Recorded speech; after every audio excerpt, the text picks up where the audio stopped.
Oke, selamat siang adik-adik. Oke, apa kabar semua? Oke, puji Tuhan baik. Baik, sebelum kita mulai materi hari ini, Ibu minta satu orang pimpin kita dalam doa. Nah, baik, materi fluida dinamis ini ada beberapa submateri yang akan kita pelajari pada hari ini. Yaitu yang pertama tentang ciri-ciri fluida dinamis, yang kedua tentang debit, yang ketiga tentang persamaan kontinuitas, dan yang keempat kita dapat menerapkan persamaan kontinuitas dalam penyelesaian soal. Nah, adapun tujuan adik-adik belajar tentang fluida dinamis hari ini yaitu yang pertama, melalui mengamati fluida dinamis dan persamaan kontinuitas, peserta didik dapat menyadari kebesaran Tuhan.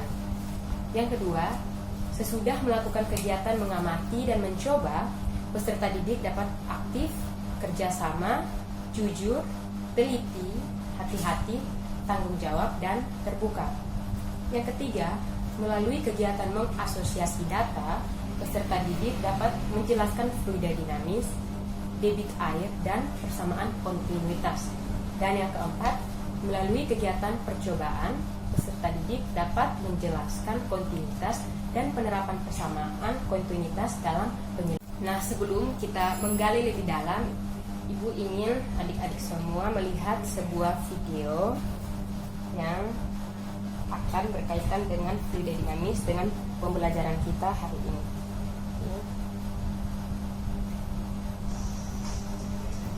Ini video orang menyiram tanaman menggunakan selang.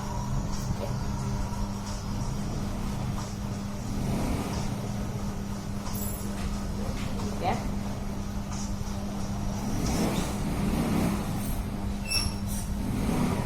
Oke adik-adik, fluida dinamis. Nah, fluida dinamis itu dia bisa berupa zat cair atau gas yang bergerak. Nah, dia ini memiliki kecepatan yang konstan terhadap waktu atau kecepatannya itu tetap terhadap waktu. Nah, dia tidak mengalami perubahan terhadap volume, dia tidak kental dan tidak turbulent atau dia tidak mengalami perputaran. Nah, bagaimana ciri-ciri fluida dinamis? Yang pertama, ini.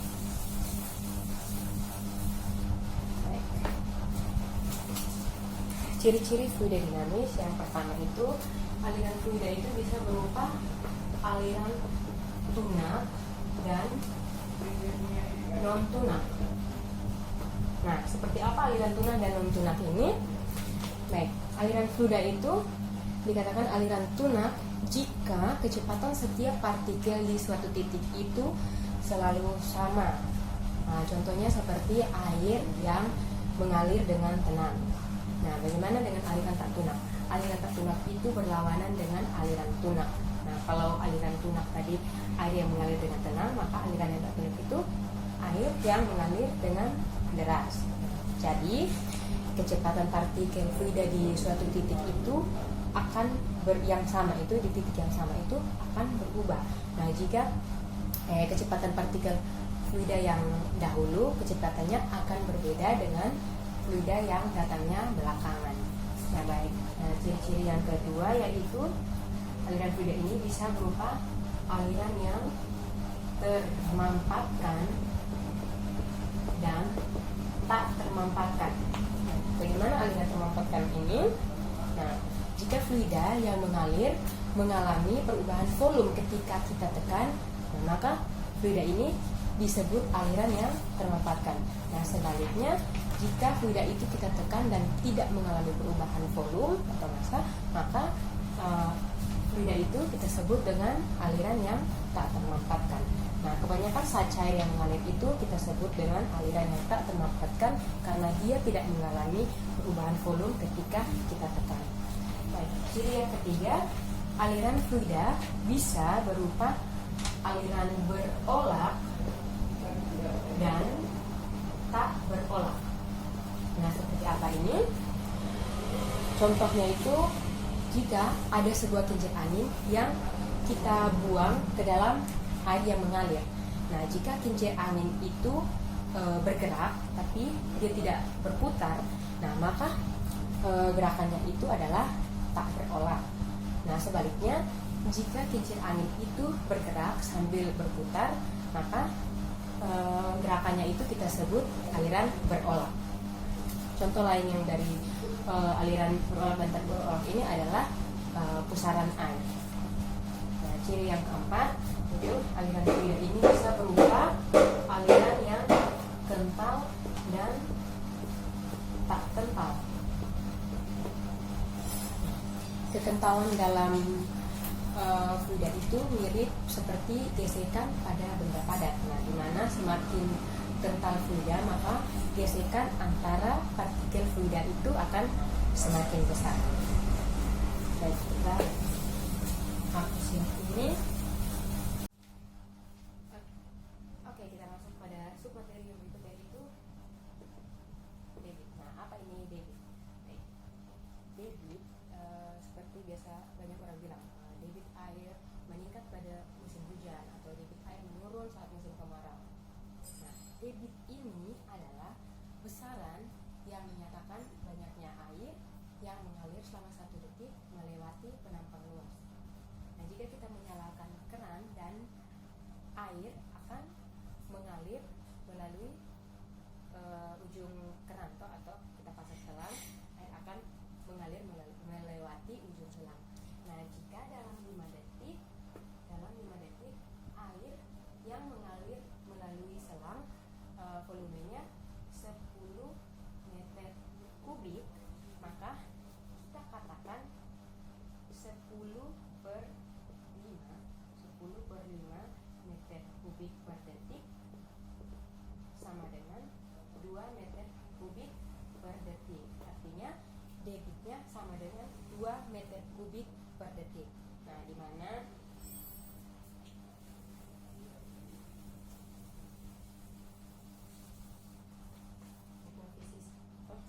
debit ini dapat kita rumuskan dalam debit sama dengan volume fluida per waktu.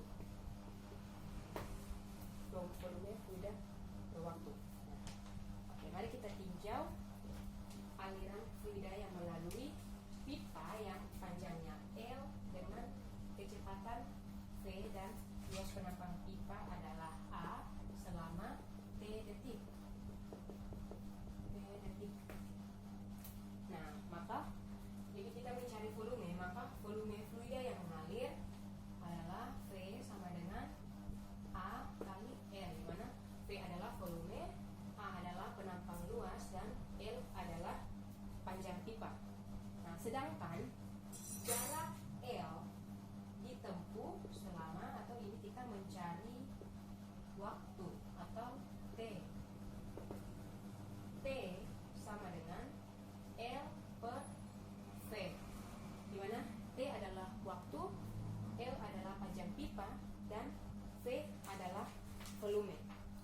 Maka debit air sama dengan, debit air ini dapat kita rumuskan, debit air lambangnya I. Kita dapat rumuskan V per T sama dengan A kali L per V, atau sama dengan A kali V. Nah, di mana I ini adalah debit, V ini adalah volume, T adalah waktu, dan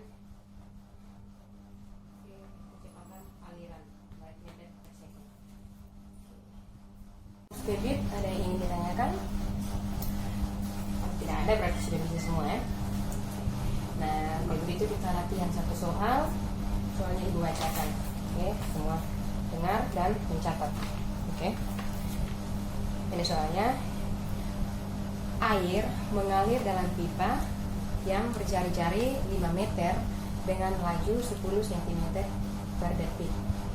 Nah, berapa laju aliran volumenya?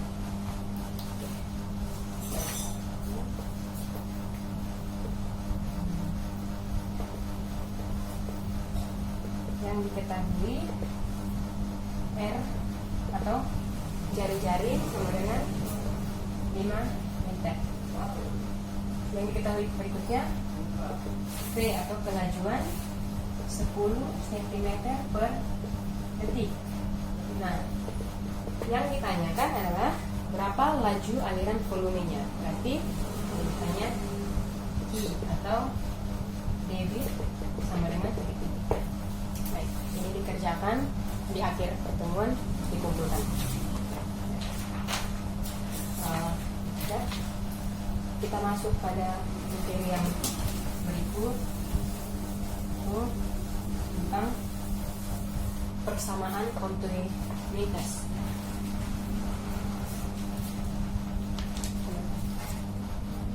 Kuadrat. Nah, dari ini kita peroleh persamaan D1 kuadrat V1 sama dengan D2 kuadrat V2. Harus selalu sama. Masa fluida yang masuk itu akan selalu sama dengan yang keluar. Bisa? Sampai. Sekarang hapus yang ini kalau sudah mengerti.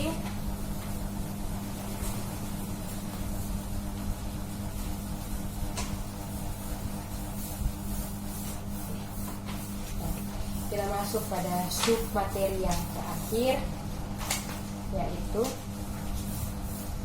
menerapkan persamaan kontinuitas dalam penyelesaian masalah. Nah, persamaan kontinuitas ini dia punya penerapan dalam kehidupan kita sehari-hari. Baik, peristiwa apa saja yang menerapkan persamaan kontinuitas ini?